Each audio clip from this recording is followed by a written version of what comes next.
So I take Ola shares in Uber pools a lot. I'm very economical in the way I live. Until one day, it was late at night. I finished around past midnight, and I looked for an Uber pool, and Uber pool wasn't available.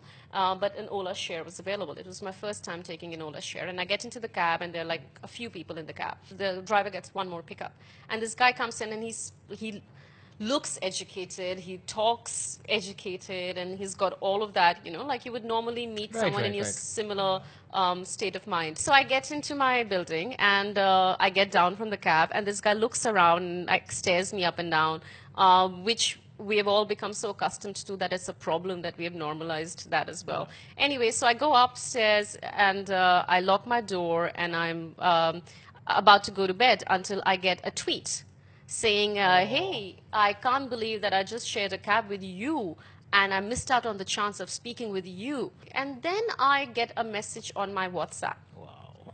Oh, he traced your number.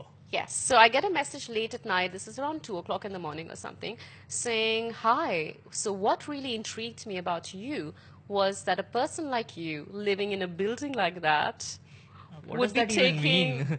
Swanky business. would be taking an Ola share.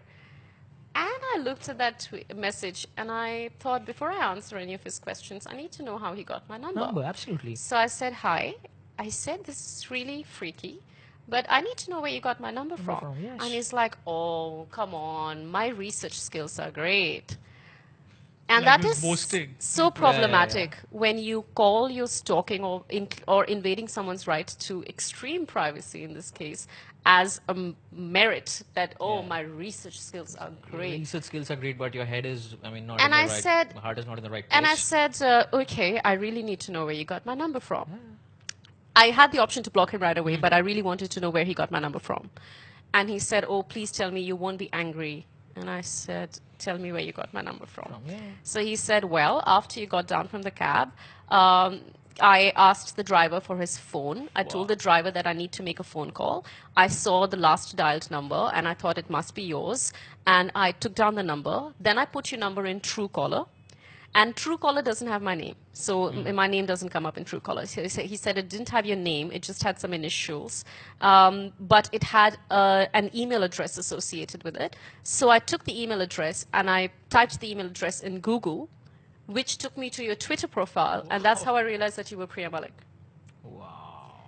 And then he tells me, he has the audacity to tell me that, you know what, as a piece of advice, Priya, I would say you should stop using your original phone number to book these Uber shares and Ola cabs because drivers can always misuse your information. And I've been using share cabs for like 1.5 years. Not even once has the driver misused my information. So sad. But what's sad is that a fellow co-passenger, seemingly educated, dared to do that and showed no remorse. And advised you. And advised me. It's like someone murdering you and saying, you know what you need to do to steer away from serial killers next time? Jokes like me. Yeah. Essentially. Yeah, exactly, which was a really sad incident. that happened. Crazy.